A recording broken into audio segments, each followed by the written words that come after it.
We had that on the radio. We were blasting it on the radio for about 3 weeks when the Home and Garden Show opened in 2023. Okay. Okay. And I got a phone call from one of my marketers, Cole, who someday will be on this podcast. Yep. I got a call from him. He said, Larry, I don't know what to do. I was registering somebody, and I said, would you like to register to win a free painting project? She says, no, and you got to get that song off the air. It's driving me nuts. I hate it. So he called me and goes, Larry, I don't know what to do. We should stop talking to people. Because I said, Cole, I'll tell you what to do. Celebrate. Yeah. It's so ingrained in her brain now, she can't get it out. So, exactly. Five-Star Painting helps you love where you live. FiveStarPainting.com. Well, hello, everyone, and welcome to You Gotta Love Where You Live podcast with 5-Star Painting. I am Kyle Goodknight, your host, and actually an employee of 5-Star with a media background. So I will be your host moving forward, and we're going to do different things like interview the owner, which is Larry Kuhn. Larry, how are you doing, sir? Wonderful. How are you? Great to have you here, buddy. I'm glad to see you, man. I'll tell you what. So what this podcast is going to be about is how we change the look of people's homes, how we make them love where they live, almost like that Flip or Flop. Remember that TV show Flip or Flop, where they either go buy a new house or they like the one they stay in. And just a little bit about me, someone with 5-Star who goes out and quotes your project and give my insight from years of building and construction background. Larry's the owner of 5-Star, and Larry and I have a unique history. I used to work for him when he worked at a window company. Larry and I actually got reconnected this summer. So that's been about 8 months ago. He's expanding his business and wanted someone to help. So I came in. Larry, tell me all about how you went from the window industry and now you're into the painting industry. Talk to me a little bit about that path. Yeah, I lost a bet.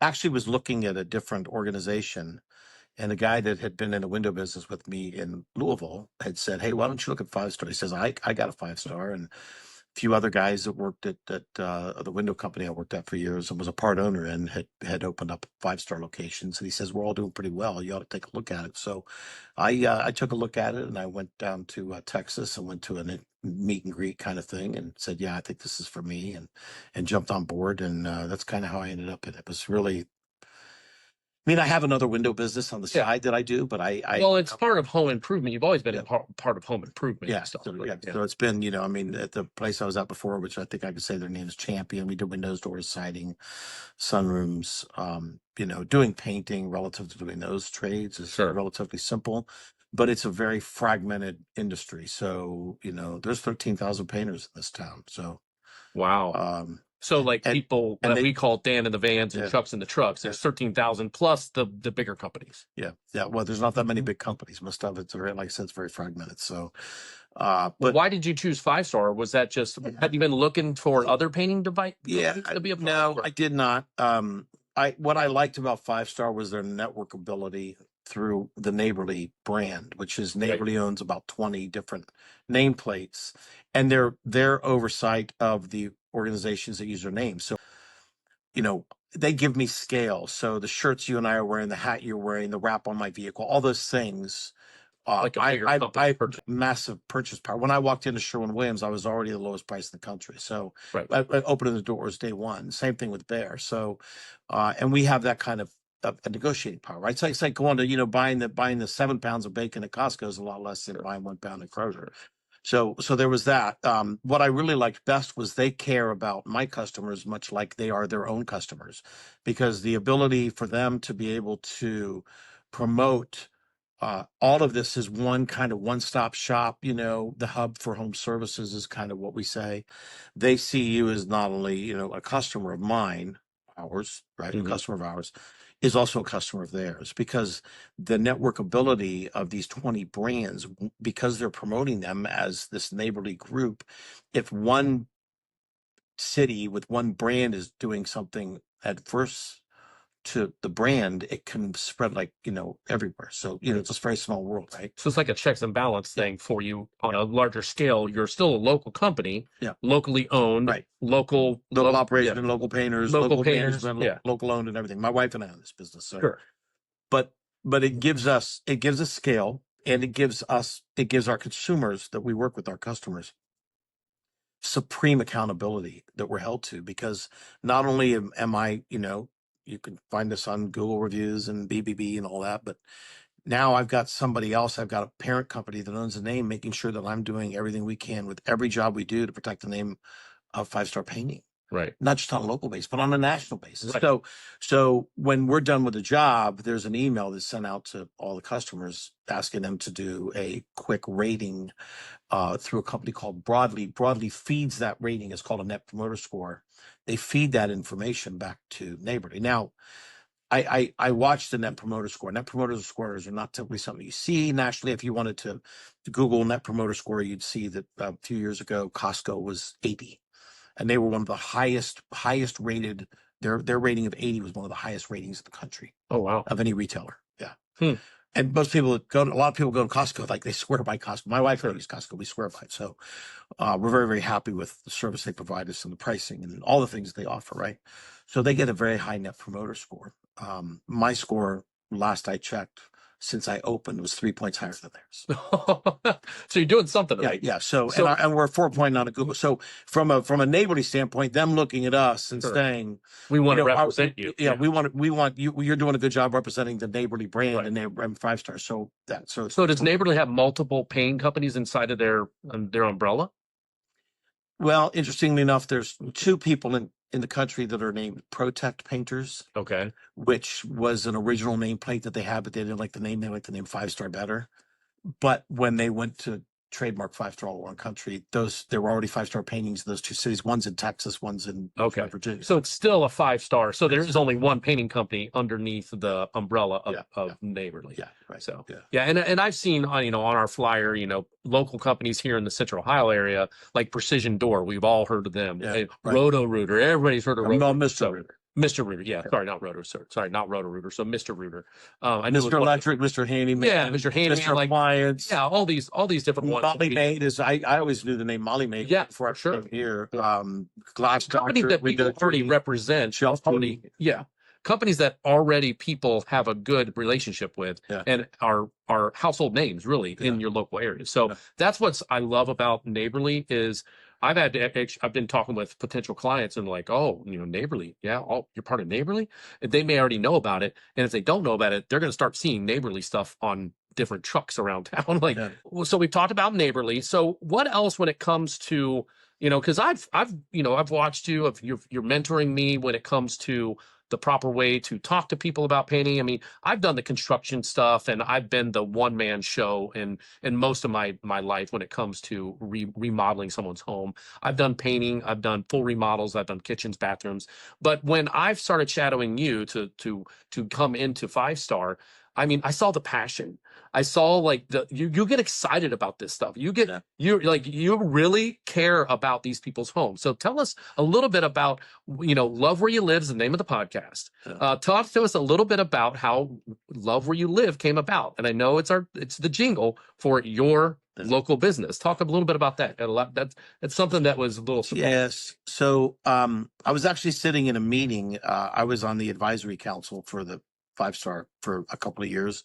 I was sitting in a meeting in Dallas, Texas, which is where Neighborly's headquartered, and we're sitting there talking. And I noticed that the guy that was up there talking about it, he says, people that tend to call on our companies, and particularly like Five Star Painting, not just Neighborly, but particularly Five Star Painting, tend to be people who either they want to love where they live. Sure.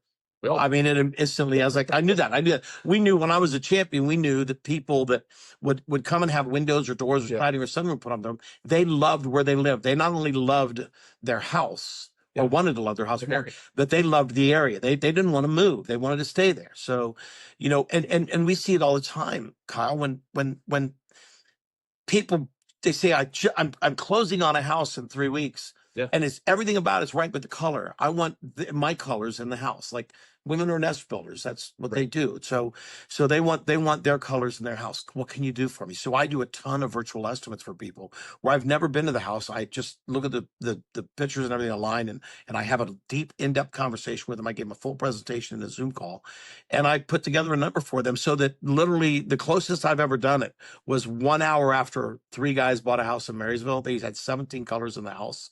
Anybody wants to see that, invite me out for an estimate. I'll show you the house. There were 17 colors in the house, but we started that job 1 hour after they closed. Wow. And it was a brand new build. It was a Fisher home. It was a brand new build. Yeah. Builders historically use the cheapest paint they can use. They use one color. They use flat paint that's not washable. Maybe if they have white trim, they're painting white trim. Yeah, the white trim is typically in good shape, but other than that, you got one color. It's flat. It's not washable. It's not very durable. It's the cheapest paint they could get.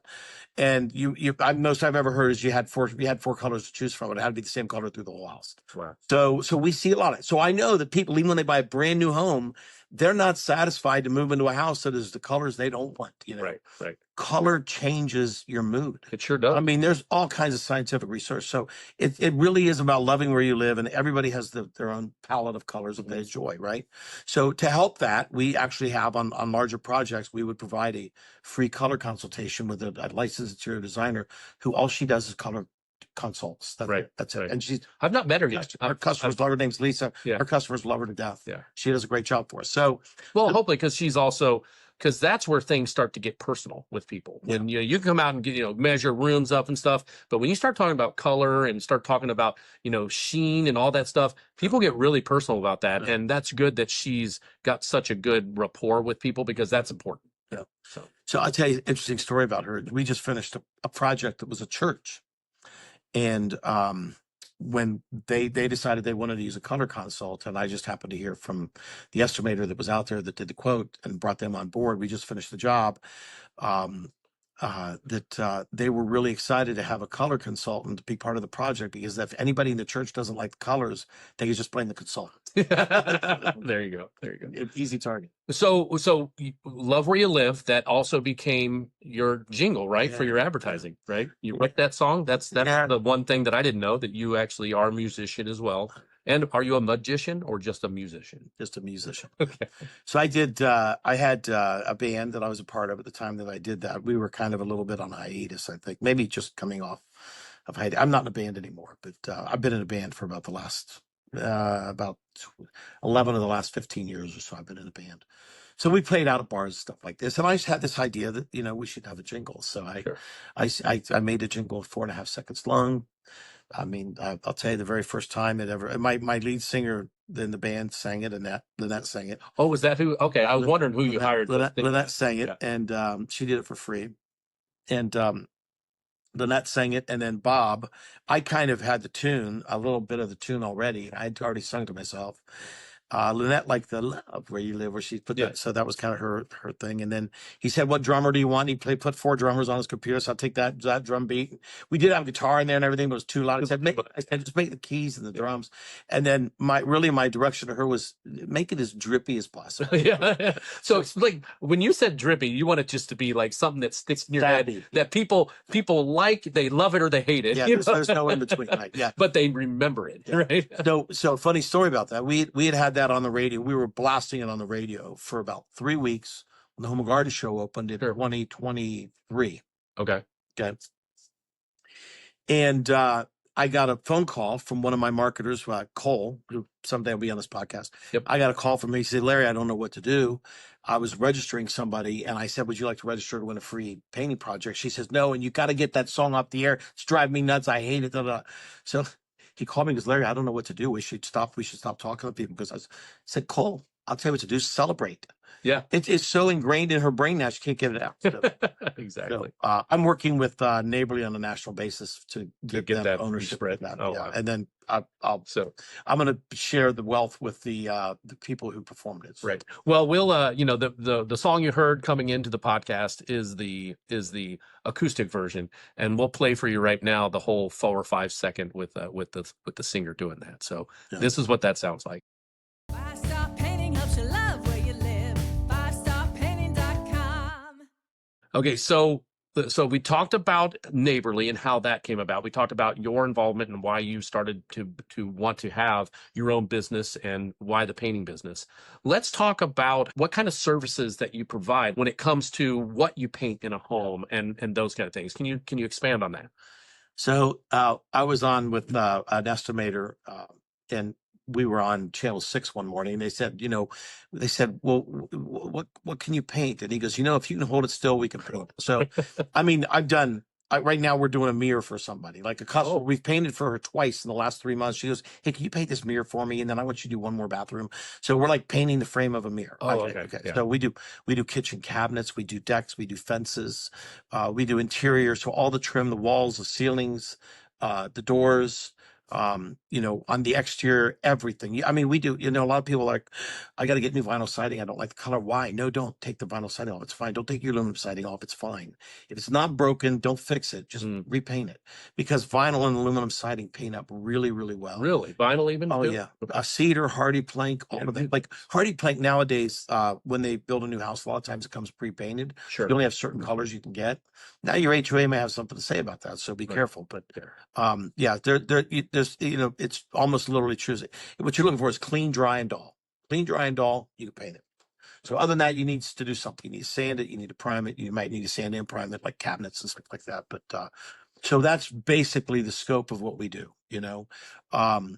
We've done some exterior concrete flooring kind of stuff. We don't really do any garage floors at this point. Oh, like the epoxy. The epoxy. Yeah. Is that something you would get into? I think eventually we will do it, but there's really, really good companies out there doing that right now. Sure. And Nature Stone, they're kind of the Clump's Garage Floor Coatings is a really good one. So, and I've heard good things about them, but it's a pretty highly specialized process. You have to have a diamond grinder. You have to grind the concrete. And, it's really, so once you get the heavy lifting done like that, the painting is nothing. Right. It's with that kind of a thing with the garage floor, you really need to manage expectations. The heat of the tires driving around, even in the winter, you park that on the wrong surface, it's gonna pull right out. So I don't want to be part of that. Right. That's true. That could open up a can of worms. So when it comes to one of the things that I've had multiple times as I've been out there and meeting with our clients and potential clients, is a lot of people think that, hey, I can get paint cheap. So I've got a buddy and I'm going to provide the paint. So talk a little bit about when a homeowner wants to provide the paint for their project. I mean, I know the answer, but I want you to expand on that a little bit and educate our listeners who may be tuning in of why that's really never really the best route to go. So first off, start with the fact that you talked about getting a buddy. I got a cousin who has a brother who has a friend who knows a guy, that kind of thing. That's where you hear just tons and tons of horror stories. Got halfway through the job and left. That happens because people they don't know how to price a job and they underbid the job, and they realize that every day that I'm here from now through whatever, I'm losing more money. So they just get up and walk away. That's never a good thing. That never leaves anybody in a good spot.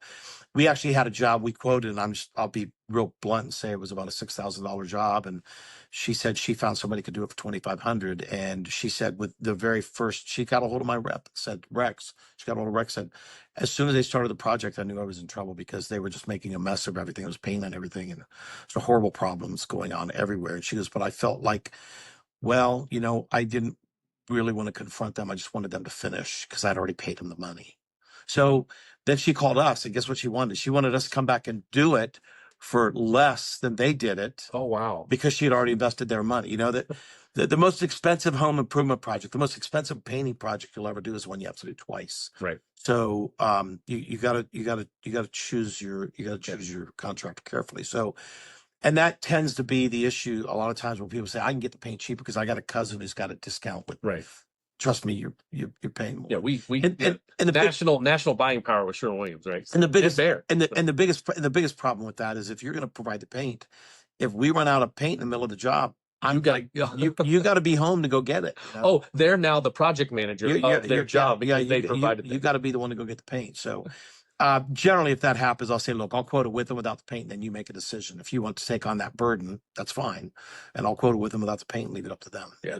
But I tend to believe that if you had, and I'm going to speak right to the camera on this one. Go for it. If you had Michelangelo was for $1,000, you were going to invest $1,000, and Michelangelo himself was going to come carve something for you, you would probably get a chunk of marble and not a piece of soap. Now the piece of soap is a lot cheaper, right? But you got an artiste in the house, right? Right. And you want to give him something that's going to last, right? So why buy cheap paint? Because paint is a very, very small portion of what you're purchasing. Sure. When you purchase a professional painting job, paint is a very small number relative to the entire cost. people say, well, if I went to the best paint instead of this paint, how much more would it be? Maybe 2%. Is 2% going to make all the difference in the world? Why? Because maybe it's 50% more, but it's a small portion of the job. So, again, back to the Michelangelo thing, why take a really bad product and give it to an artist to carve something? Take a really durable, long lasting, high quality product, give it to an artist to really make something out of that's going to last, that you'd be happy to have for a long time. So we tend to talk to our customers about the higher end paints for a couple of reasons. They last longer, they're more durable. They're washable in a flat, which is rare, and flat provides a whole. We should do a whole we can do a whole. We're going to have a whole podcast about flat sheets. Yeah, exactly. But flat on walls is like really, really great to do. It hides the imperfections. It's easy to touch up without repainting the whole wall. Yeah. All of those things are, but most people are shy away from flat paint because they used cheap flat paint before, or their builder used a flat paint that was cheap, and their kid got a shoe scuff on the wall and they went to wipe it off with a wet towel, and that white towel became gray because the wall was gray. The paint came off the wall. That's what cheap flat paint does. So, so in any case, we tend to drive our customers to the higher end products, and to be quite frank, most of our customers, they research. They've researched. A lot of them tend to be in higher end homes. They don't want garbage in their house. Right. So, our painters appreciate that because it's easier to work with. Yeah. It covers better. Sure does. Paint we're using right now, it's called Scuff Tough. It covers darker colors better. It covers vibrance better because it has more solids in it. The more solids in it are what will make it scuff resistant and washable in a flat. So, awesome. Yeah. Well, with that being said, and we'll just wrap up this first inaugural podcast recording with the concept of what this podcast is going to be doing and the different topics we're going to take. Larry mentioned that we could do a whole episode on why you should go with flat paint compared to a different sheen on certain things, and that will be a whole entire podcast. I think that'd be a great topic, because what I've learned in the process is some people they don't know what they don't know. Yeah. They're just unfamiliar with it, and when you go and you explain and you break things down with them, and why does trim add more to the job, and what's the reason, and those kind of things. Why do we do trim with a different type of paint than the wall paint and that kind of stuff? So a whole nother topic. Other things that we're going to be covering, Larry mentioned cabinets. We're going to be talking about painting cabinets and possible refacing that may be down the road. Other things we're going to talk about is we're going to be on site at some jobs, showing how our contractors actually do things that will actually make those sharp lines and why that is. So other things, having our other people 5-star on the podcast to talk about their roles and what they do. Rex, who is your corporate guy when it comes to bigger jobs like commercial work and stuff. Cole, who is our project manager, great guy, super easy to get along with. I hear people love him. I've met him a few times in the process. A lot of this is I didn't meet everybody except for slowly through, because you've got so many people working in the city. They're just off doing their thing. We got these worker bees making people happy in their homes. So anything else you want to talk about on this inaugural episode of Love Where You Live that you'd want them to know from right off the bat about what we're going to be doing with the podcast and what kind of information may be coming your way, or anything else you wanted to cover that you may not have yet? I think it'll be a fun ride. I mean, we'll get to peel back a lot of issues that people deal with. Homes and that's I think the important thing is doing some education, some sharing of information. So if people stumble across this and they get a hold of it and they're in the market to do a painting project in the next 6 months to a year, they can kind of pre-learn about the process of what we do, other things like quality, sheen, stuff like that. So it's going to be a really good thing to have out there in the wild for people to be able to get a little bit of that. A lot of people that I've met, they really they do research. Yeah. They know a lot of stuff already. Consumers know a lot more today than they've ever known. I mean, I tell you, I have a friend that was in the car business for years, and it used to be that the average number of, and I forget the exact numbers, but the average number of car lots somebody went on before they bought a car was like 3. It's now like 1.2. No, really? Yeah. So they literally are. They might go to 2. They basically figured out what car, what model, what they want. They might go to one dealer, and if they don't get treated well, they might go to another dealer and say, okay, now I got to choose between the 2, and that's pretty much it. Wow. Because they already have all the information that we need. So if we can do that for consumers in Columbus and Central Ohio and if we can give them great information and great detail, then we've accomplished our Right. goal. So someone listening to this right now, how do they get a hold of you? Where do they schedule? They wanted, I do want painting, and they just stumbled across this on their For You page, so talk to them about how they get a hold of you, how they schedule. The best way to schedule by far is go to the website and type in www.5starpainting.com. FIVE. It's not the number 5. It's FIVE, 5starpainting.com. You'll hear it in the jingle. Yeah. And it'll be on your screen, right? And then it's going to ask you if you want to book an appointment. You can go through there and look through all kinds of stuff. But if you want to see our blogs, you want to see my site specific to my 5-star painting, you basically just key in your zip code. The zip code is and it'll automatically take you to 5-star painting of Plain City and Powell. Just Plain City and Powell is a Google SEO thing. It has nothing to do with the areas we serve. My 5-star painting serves everything west of 71. In central Ohio, from Marion all the way down to West Jeffersonville. Yeah. Okay. So, and how far out? Like, do you go how far past? There's past Plain City. Yeah. Get to what? Yeah. So Mechanicsburg. Okay. Yeah. Urbana, maybe. Okay. Yeah. So. Well, thanks. Motivate. Well, thanks for coming on your own podcast. Like I said, this has been something that Larry and I have been talking about since I came on board. I've got a podcast and media background. I've also got a construction background. So it was a good fit. We've taken some time to talk about how to do this and when to do it and what things we could do to make the content that we want to make for the consumers. Like I said, we're going to be on site with some things. We're going to be showing exterior, interior. We're going to be showing cabinets. We're going to be showing anything. I mean, if it's worthy or if it's different, we're going to be showing that. That'll be episodes or at least snippets that we'll do. So don't hesitate. Reach out to leave comments. If you have a comment about painting in general or anything else, don't hesitate to leave comments. We'd like to hear your feedback. And feedback, absolutely. Larry, thanks for coming on your show for the first time. Here having just come out of Michigan Week, I feel bad that I'm wearing blue. I know, yeah, exactly. I'm like, I did not touch these blue uniforms for a week. Yeah, Larry and I are both very big Ohio State fans. As you can see, I've got Brutus Buckeye and the right here. This is my very first Christmas or decoration I put up every year. And there's no M in 5-star painting. So yeah, there you go. It's the company, neighborly company. There's an we're N gonna have to erase they cross that out. So, well, I appreciate you coming on. 5-star painting. Gotta love where you live, and appreciate you tuning in. Take care. Cool.